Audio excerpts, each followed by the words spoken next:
this concept of conscious consumerism is all about helping people to stop and pause and just take a moment and ask yourself, was anyone harmed in the making of this item? And do I support that industry if that was the case? And I think far too often we don't take that moment just to check in. Welcome to Spark Joy, the podcast dedicated to celebrating the KonMari method and the transformative power of surrounding yourself with joy and letting go of all the rest. With your hosts and certified KonMari consultants, Kristen Ivy and Karen Sochi. And now, here's the show. How does your personal clutter impact the world?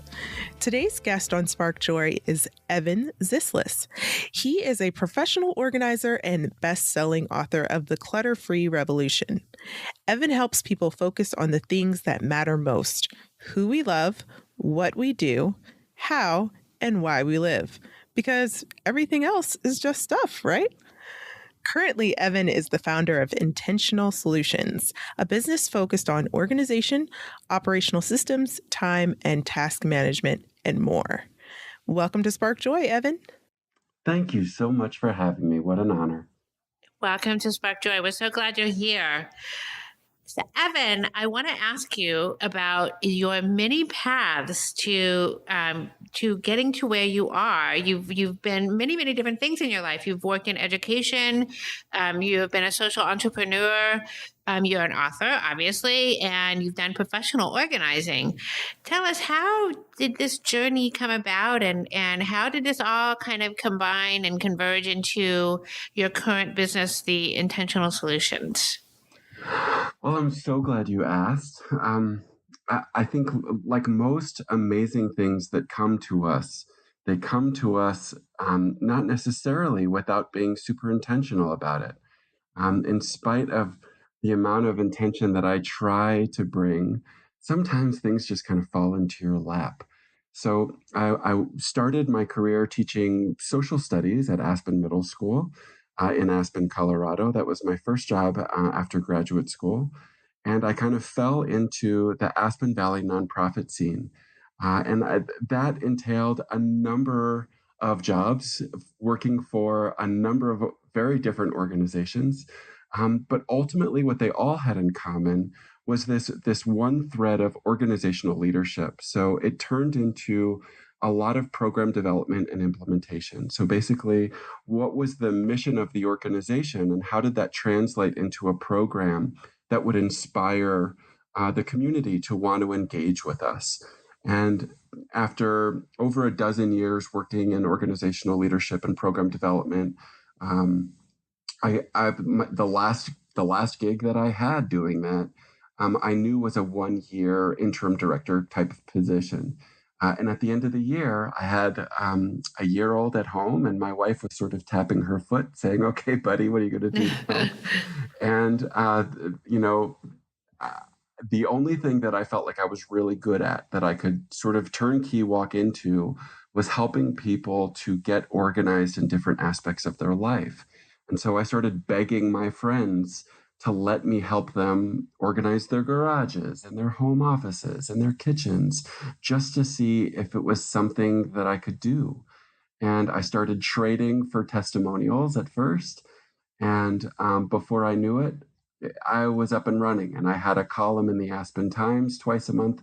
And that lasted for 5 years, turned into a best-selling book.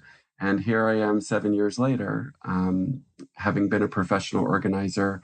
And, I kind of call myself a holistic organizer, because my professional practice helps people in all aspects of organization in both their personal and professional lives. And I donate my services to public school teachers around the country for free, because I really feel like if I can help classroom teachers integrate some of these strategies and tactics with their students, my work will be exponential in that way. You also model philanthropy within your business by donating a portion of the income that you receive to support local organizations. So you've teamed up with 1% for the Planet, for example, and that organization matches contributions to environmental sustainability. And it seems like that's like a really big portion of your mission and kind of value system within your business, influencing community. And I'd love for you to kind of discuss more ways that we all can kind of stay connected as thoroughly as you have.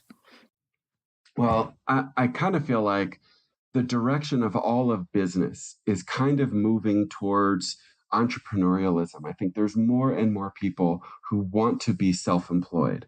They want their own schedules, they want to have more say on what they do from day to day and why they do it. They want to be able to work in the way that makes them feel most alive and most productive.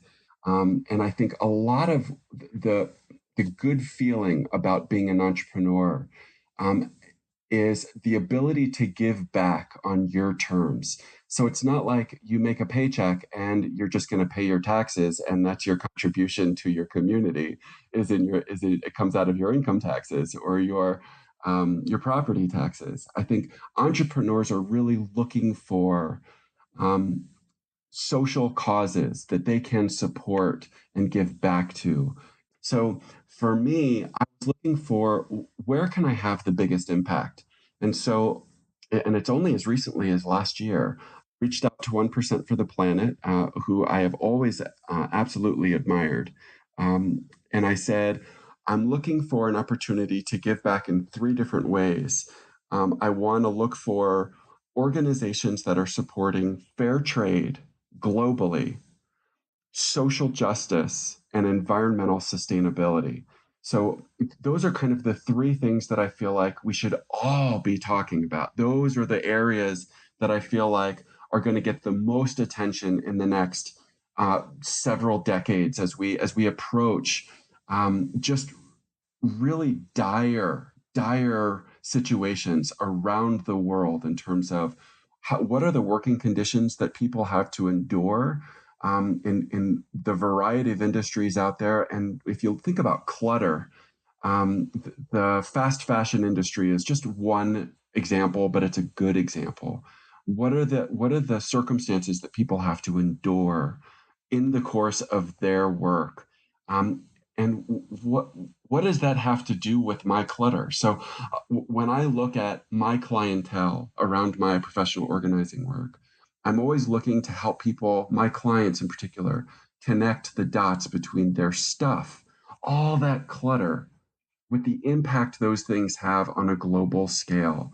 And that's one aspect that I feel like the KonMari method doesn't necessarily dive deep enough into. So, and I've said this before, I really hope to pick up where she leaves off, in that if we can help people to connect the dots between their stuff, where those things come from, how we acquire them, and what went into making those things that we bring home, and what happens to them after we're finished with them, so that we can really kind of start to close the loop between all of that stuff, all of that clutter.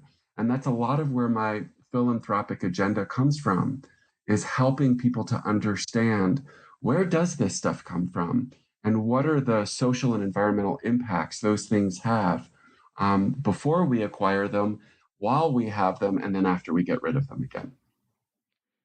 Yeah, I feel like your book, The Clutter Revolution, is an extension. I agree. It does pick up where the Marie Kondo KonMari method leaves off, and it really connects those dots, like you said, between the stuff and its impact on a global scale. And it turns into almost a conscious consumer's manifesto. And I'd love for you to share some, conscious consumerism and tips for those out there trying to really change their behaviors in terms of how they consume, after they've done the whole discovery process that's a part of the KonMari tiding event. I think one of the things that helps to inform just the most basic practical strategy for how we deal with our stuff, whether we consider it clutter or not, is just to sort of take an inventory of why we are interested in acquiring certain things. So for me, my first step is always need less. Just need less. If we were not constantly going through our lives aspiring to the next thing, if we were if we started our day with this sense of gratitude for having that which is needed when it is needed and not a single item more. That's kind of my definition of abundance, is Mhm. this sense of gratitude for having that which is needed and nothing more. And it starts with gratitude for me and being okay with not having a pair of black shoes and a pair of blue shoes and a pair of red shoes and a pair of green shoes and a pair of gold shoes and the sparkly shoes and the silvery shoes. Just being okay with what we have and letting ourselves feel, or I guess not just feel, be filled up with the sense of gratitude for having what we need when we need it. Um, and so for me, what that does is it diminishes this need to increase things being manufactured all the time at the factory level. So I always try to encourage people to, if you need something, okay, check in with what you need and why you need it and what is available to you in close proximity to you already, either by um, upcycling something that you already have, borrowing something from someone in your community, or accessing the secondhand economies right there at home, both the thrift stores and the consignment stores right there at home. And not like, for a lot of people, their first inclination or their gut reaction is to jump online and buy something.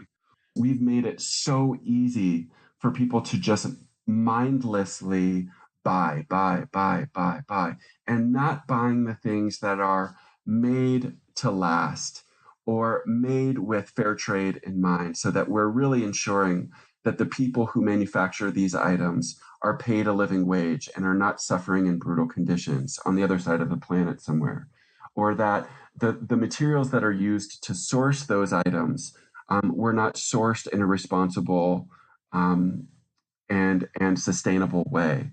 So like that's usually the first tip that I give people, is just be more mindful. This concept of conscious consumerism is all about helping people to stop and pause and just take a moment and ask yourself, was anyone harmed in the making of this item?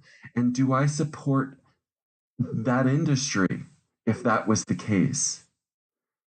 And I think far too often we don't take that moment just to check in.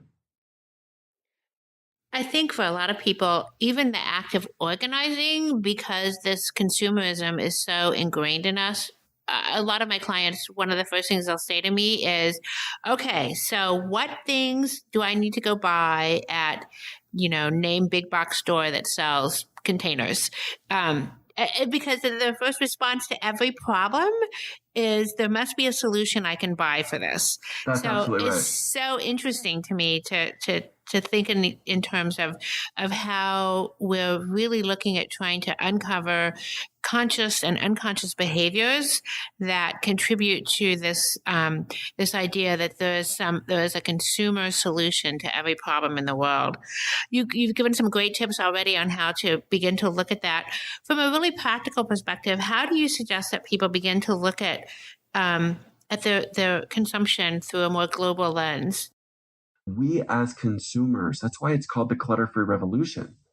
We as consumers are the ones that will be responsible for educating ourselves about what we're buying. Where did these things come from? How were they manufactured? And with what impact on the people and the places on our planet that are negatively impacted by by that product. So what we want to try to do is inspire consumers to be more mindful about the fact that there is a pretty substantive crisis happening globally when it comes to pollution, when it comes to very unfair practices, when it comes to people that are being asked to manufacture certain items, or organic farming is a wonderful alternative, especially when you look at organic cotton farming, is a wonderful alternative to traditional cotton farming. So if you have the opportunity to support an organic operation, you're going to know that the water supply of those communities is not absolutely being poisoned by chemicals that are proven carcinogenic, and are having brutal, absolutely brutal impact on those communities in far-flung places around the world. So even though they're not in our faces, we can educate ourselves about where these things come from, how those materials are being sourced. There are some great references. I've actually started my next book project. It's on this topic. It's all about the entrepreneurs that are redefining success in business through a radical commitment to fair trade, social justice, and environmental sustainability. And it features companies, corporate businesses that have made it their business to do best practice in both social justice and environmental sustainability. There are a number of websites that curate products and companies that are really trying to do a very, very good job by empowering local communities through fair trade and socially just practices around the products that are being manufactured for sale in the West. And online. So thegoodtrade.com is one website that I absolutely love and recommend that people go to just for a little bit of knowledge about what's out there and who's doing amazing things. I'll give you a perfect example. Packed Apparel makes underwear. People tell me all the time, I'm not going to buy my underwear secondhand. You don't have to. You can buy fair trade organic cotton underwear. It's fantastic. Very affordable underwear, and it is absolutely 100% fair trade and organic cotton. They do a wonderful job helping to educate their consumer base about why they've chosen to be in business in the way that they're doing business. And it's specifically because they see that there is a problem in the undergarment industry, as one example, of fast fashion that is just not taking enough consideration about the negative impacts that we're having on the people that are making those clothes and the way that we're sourcing those textiles. Yeah, I think education is definitely the key. I definitely agree with you on that. And really, I think we're taking this in a magnifying glass to consumerism at the moment because by default, we're so kind of programmed to that anything we need, we can get it instantly at this point, whether it be food, clothing.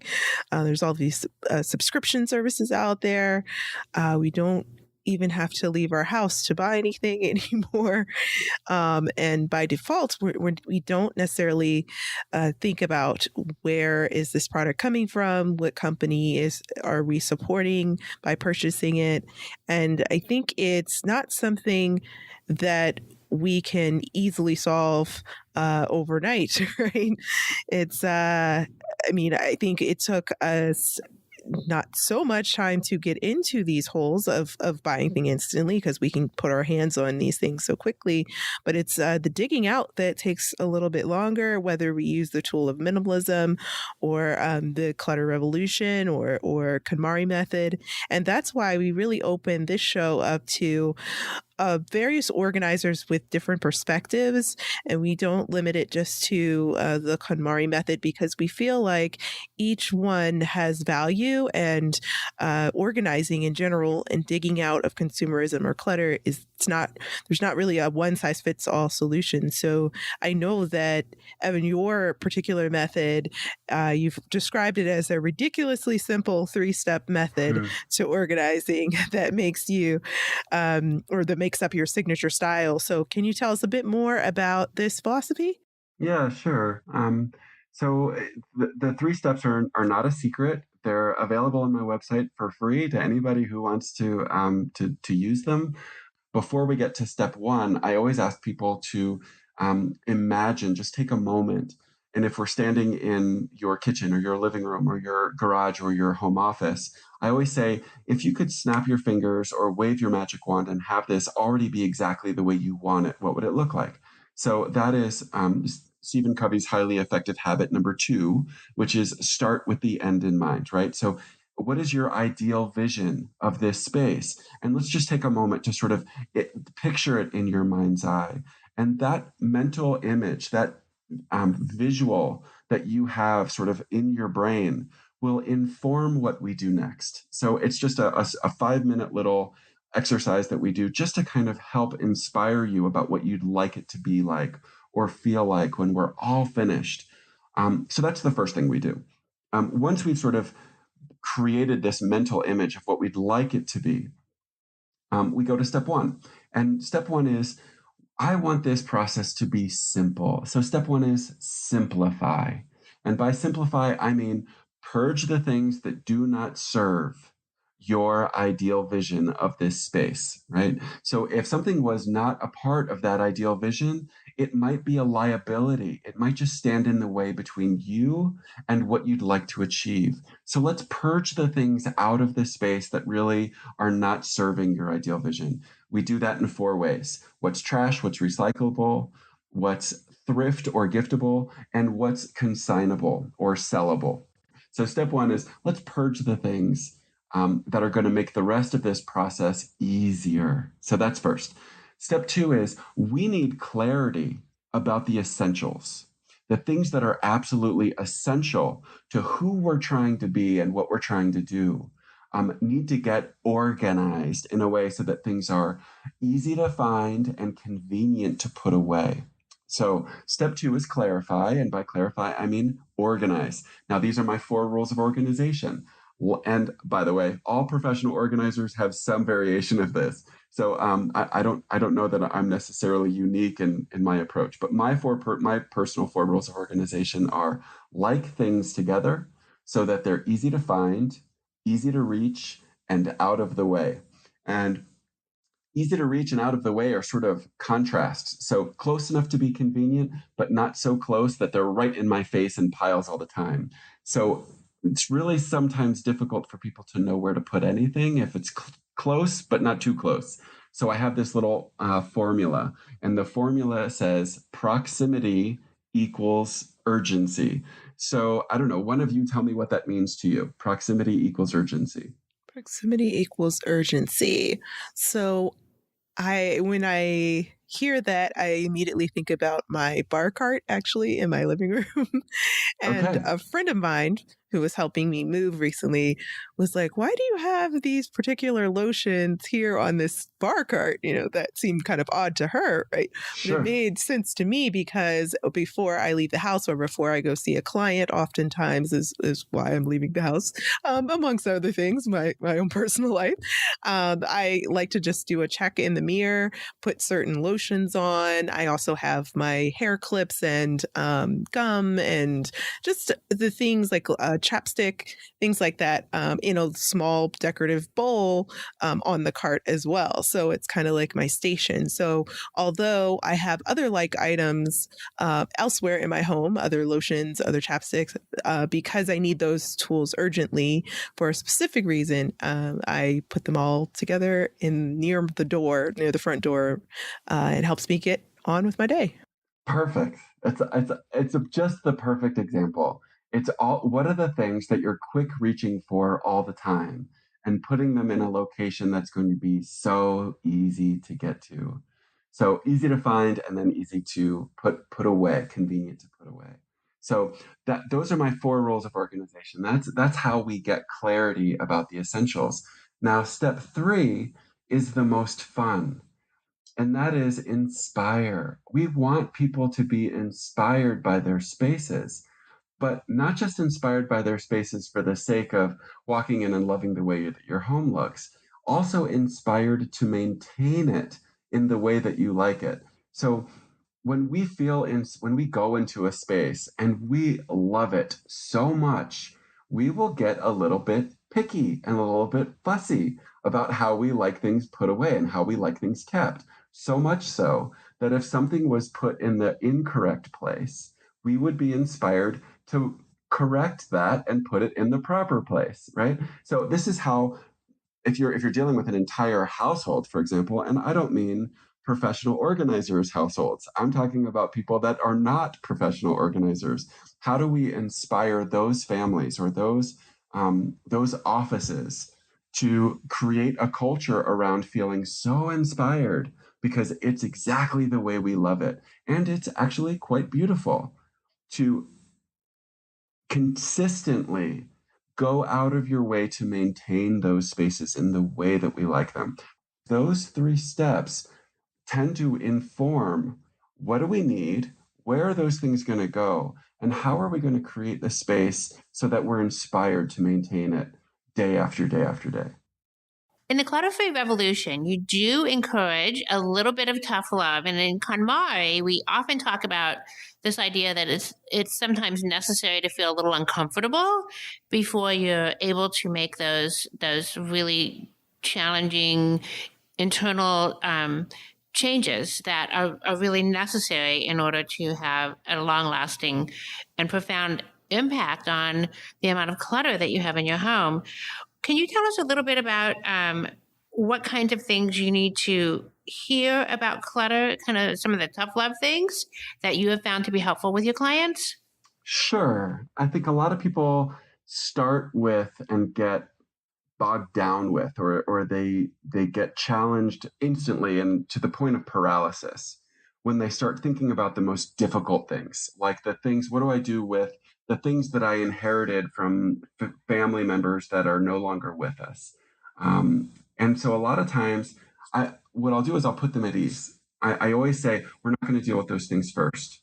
What I like to do is I'm a teacher, right? So that's my background is in education. So what I try to do is build a sense of self-efficacy, this sense of self-confidence by giving people baby steps, giving people an opportunity to experience small successes in an incremental way, right? So we don't start with the things that are really stressful, the things that there might be some disagreement around the house about what we keep and what we get rid of.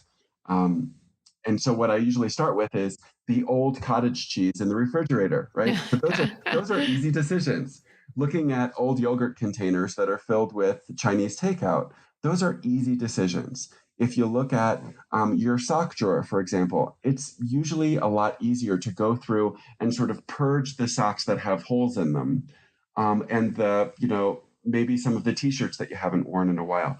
So when you start small and start slow, and you start building your donation bin with things that are relatively easy to get rid of, right? You start building this momentum around how you go through the process. When we finally get to the really tough things, the really sometimes controversial items in the household, that's usually where we stop and we pause and we reflect. And there's an element of catharsis when we get to the point where I have to sit there and say, tell me about this item, and tell me about your connection to this item. Tell me about why you feel the need to hold on to this in spite of the fact that you've already said you don't love it, you don't have a place for it, and storing it is an inconvenience for you. So when I say tough love, a lot of that tough love component is, what are we accumulating in the first place? Honey, do you really need this thing? Actually, no, you're right. I don't.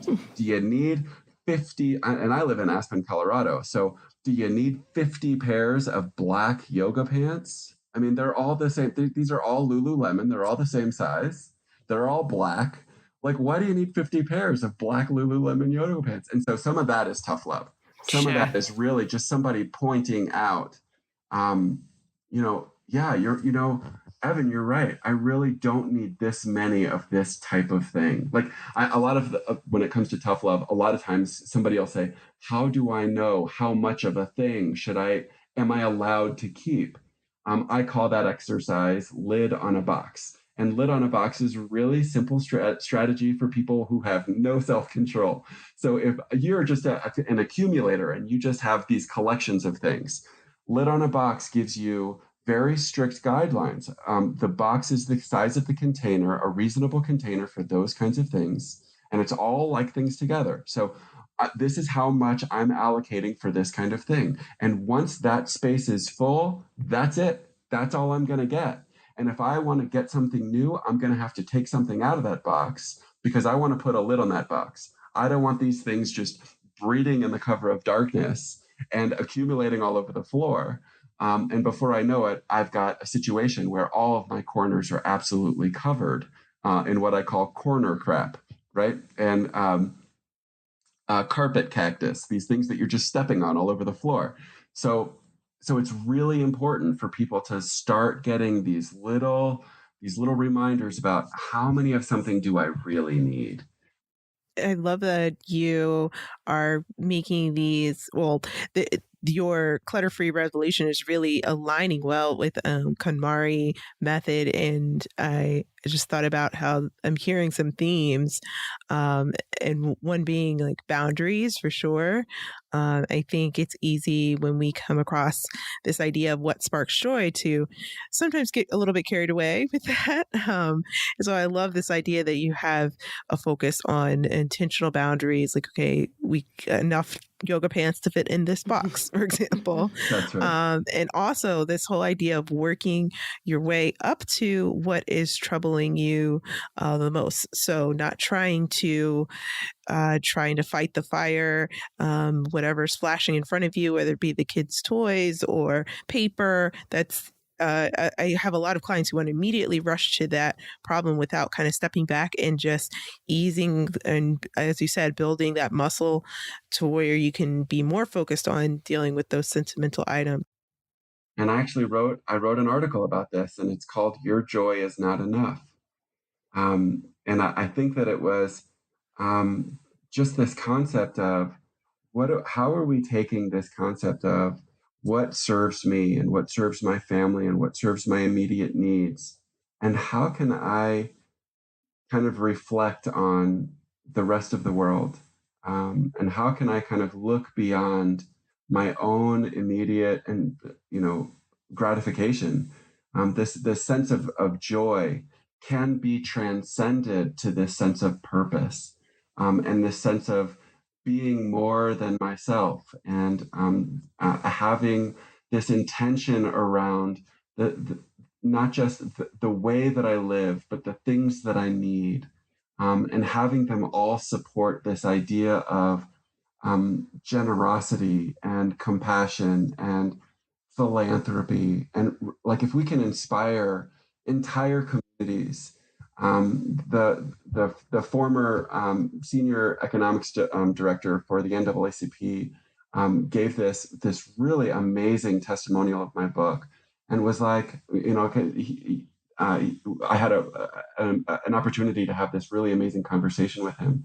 And he was like, this book is so important because it gives communities an opportunity to reflect on how can I transform every aspect of my life and all of the things that I invite into my life. And by things, I mean those material things. Clutter is not just a literal clutter, it's also figurative clutter. How can I transcend what I invite into my life and my space by elevating the meaning of those things with this sense of purpose around what I want to support and what I intentionally do not want to support. So, for example, if you knew a garment in your closet was manufactured by a young woman um, who, for all intents and purposes, is a peer of yours. Similar family background and same age and so on and so forth. But if you knew that she had to endure such brutal conditions in her workplace in order to provide you with an opportunity to purchase this shirt or this garment at a discounted price, you would absolutely reject the idea of welcoming that garment or that item into your life. You would feel icky wearing it. And just as an example of that kind of intention around what is the clutter, like if we just look around the clutter, and I do this exercise with my clients all the time, and I say, what do you have here? And they'll look at it with this look of disgust on their face, and they're like, I don't even know what these things are. I certainly don't need them. And it creates a shift where this work, the intention behind what we do next, transcends joy. And I just wanted to put that out there. It goes the step beyond what brings me joy. It gives this work meaning and purpose beyond my own personal joy. And that elevates my joy to this whole other level because I know that I'm contributing positively on a global scale, which is huge. It's what we need right now. I love this idea of transcending joy because ultimately we start this process by examining things at a micro level, the clutter and just how things are immediately impacting our space. And as you said, whatever's urgently needed. But really, I love how you just make the connection that we can transcend that and focus more on experiences and impact globally and beyond. You value your family very dearly.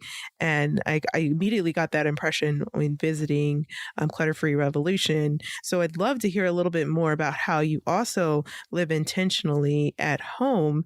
We have a lot of listeners out there that are part of busy families and may feel like being clutter free and having kids can't go in the same sentence, can't be hand in hand. So, any tips on really living more intentionally at home, or if you could share your experience? Sure. So I coming from an educational background, I used to be a classroom teacher. Seventh grade was my baby. So, my focus was always in that middle level. So 10 to 14-year-olds, which is a really challenging age. And I was a parent coach at an organization that works with at-risk kids and at-risk families. And so I've done a lot around that whole parenting piece and setting up a culture in your household that supports um, feeling organized and diminishing this sense of chaos that can be both literal and figurative. Um, so I think one of the things that I do in my home, my daughter is she'll be 8 years old this week. So she's just kind of getting into a place where she has the developmental capacity to really be intentional herself about some of these things. But from a very early age, we were practicing organization with her. So for example, and a lot of parents are like, what, you did what? Um, from a very early age, we told her, these are your toys, this is where they go. And at the end of every day, while you're getting ready for bed, we want you to clean your room. So when we say, okay, and her name is Juniper, so we say, Juno, it's time to go upstairs and go to bed. Please go upstairs and get ready for bed. She knows that means brush your teeth, put on your pajamas, and clean your room. And she knows that anything that is left on the floor, when I go upstairs to read her books, I will be getting rid of. And when I say that, I mean those things will be going to a local thrift store for other kids in the community to play with. If she cannot show me that she has the ability to manage those things, it's okay. She's not in trouble. It's just too much. There's too much for her to be able to manage realistically. So if she's not able to manage that number of things, it's okay. I'll take care of those things for you. That's a very love and logic approach. If you're familiar with love and logic parenting, those are very realistic expectation consequences.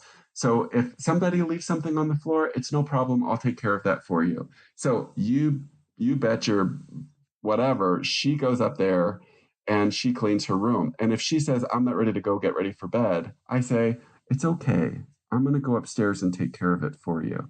And she will run upstairs and push me out of the way to clean her room. And for parents to hear that, and they're begging their kids to clean their room, begging on a weekly basis or a monthly basis or a semi-annual basis to clean their room. My daughter cleans her room every day. And so what it's done is it's instilled in her this sense of ownership and responsibility and philanthropy. Very oftentimes while she's cleaning her space, she'll put some things aside and she'll bring something to me and she'll say, Daddy, I'm finished with this. We can pass this along. So she knows where those things are going. And it's not just her toys, it's her clothes. It's things that she just doesn't use or doesn't need anymore. So she's already got that on autopilot. She's 8. She's been doing it for 4 years now.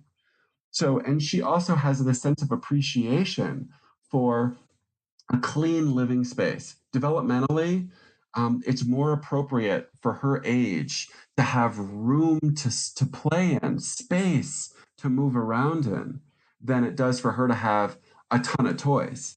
I have not heard that tip before about kind of swiping anything that lands on the floor at the end of the day. I think it would work well for kids and adults, honestly. And really what I love about it is a way to model respect, gratitude, and joy, which are essentially pillars of KonMari. And it's just a constant reminder that we are to be extensions of homes that we honor. And gosh, I mean, teaching that to your daughter at a young age is so valuable. And the fact that she's running up the stairs to clean is amazing. So I really appreciate you sharing that tip. I think that's a great one.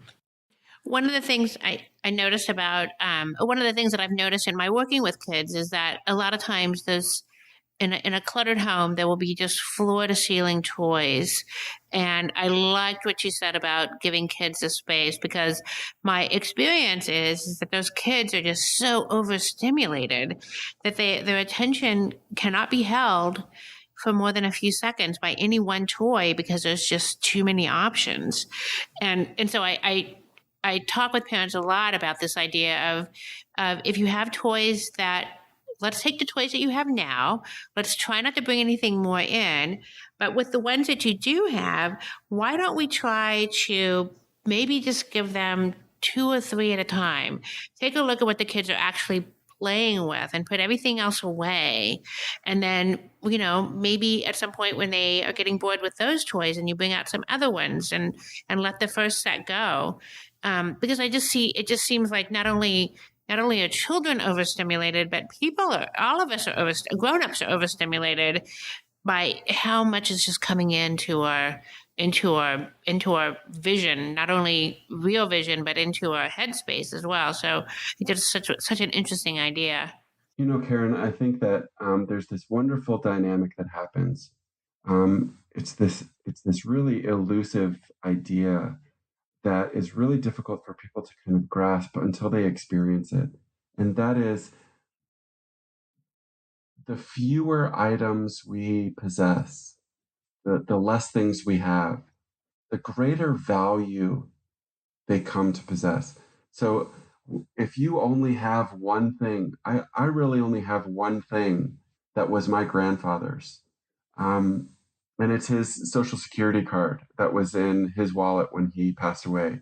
And he died when my mother was 13 years old. So I was named after him. And it's the only thing I have of his that was his. And I tell you what, it has so much meaning and so much value and importance to me. There's this wonderful dynamic that happens the fewer things that we have. And I say this about monks and mountaineers. They don't have a ton of things, but the things that they have, they are revered. They are cherished. and they're so taken care of, and they're put on pedestals and in shrines where they're just not taken for granted. And it's not a mistake that our favorite book in my home and with my family is The Velveteen Rabbit, which of course is the story of the stuffed animal who is just loved so much that it becomes real. And when you have so many toys, just as one example, when you have so many of one kind of thing, there's no one or two things that just have any value. All of the value of all of those items just becomes diminished to the point of it's just everything is superfluous. Nothing has meaning. So I think that it's so important to give kids and adults, for that matter, the opportunity to play with that dynamic and give people the opportunity to engage with things that really do spark joy. These are things that authentically make my heart just absolutely skip a beat. And I know that I could not, nor would I try to live without. Perfect. Yes. If everything's important, nothing is important, right? That's Yeah, right. that was my thought exactly. Mm-hmm. Yeah. Move towards fewer, better things. Love it. Well, Evan, before you leave us, we cannot forget to ask you at this very moment, what sparks the most joy in your life? Right now, it's beginning a new project. I'm just in the infancy of writing a book proposal to go out into the world. And this is a global project to try to find the entrepreneurs that are really leading the charge towards creating businesses and more specifically products that support fair trade, social justice, and environmental sustainability. As a professional organizer, I've come to see the connection between all this stuff, all this clutter, both literal and figurative, and it has made me want to go out into the world and explore what are the alternatives to some of these junky things that we've just accumulated en masse. Great. And as you complete the project, will you be posting it on Clutter Free Revolution? Yes, I would say it's a little probably premature for me to share Sure. the preliminary proposal stages, but yes, everything will be launched out of clutterfreerevolution.com. And before you know it, the working title, I can share this. The working title is Good Company. And just look for it, because I'm really excited about the direction that this might go. Yes, we will definitely update our show notes and keep our listeners posted as you proceed towards the project that sparks the most joy. Awesome. And if it's okay with you, I would just love to share a little gratitude for Dr. Melver Green, the host of the TV show Hoarders. She generously wrote the foreword to my last book, Clutter Free Revolution. I am endlessly inspired by her, and so grateful for her mentorship and her inspiration to so many people who just tune in to her message all the time. So and thank you both so much for inviting me to participate and in your program. Oh, you're very welcome. We actually had Dr. Green on our show as well. And I know. I heard it. That's great. Yeah, Yeah. she's incredibly inspiring. So, and it's so neat that she wrote the foreword to your book. And we definitely will be looking for your new work as it comes out. Awesome. Thanks, you guys. Thank you so much. To connect with Evan, visit clutterfreerevolution.com and follow him on Facebook and Twitter at clutterfreerevolution. So now we want to hear from you. Tell us your burning tidying questions or share stories about how KonMari has impacted your life.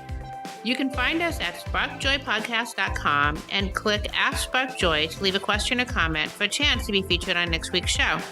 While you're there, sign up to join our Spark Joy podcast community and get notified when each episode airs.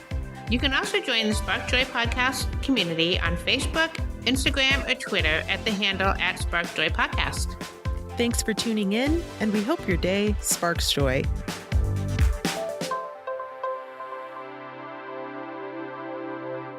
Thank you for listening to Spark Joy with your host, Kristen Ivy of For the Love of Tidy in Chicago and Karen Sochi of the Serene Home in New York City. Spark Joy, the podcast, is not endorsed by or affiliated with KonMari Media Incorporated. The opinions expressed on this episode represent the views of the co-hosts and guests alone and do not represent the corporate position of KonMari Media Incorporated or the KonMari consultant community.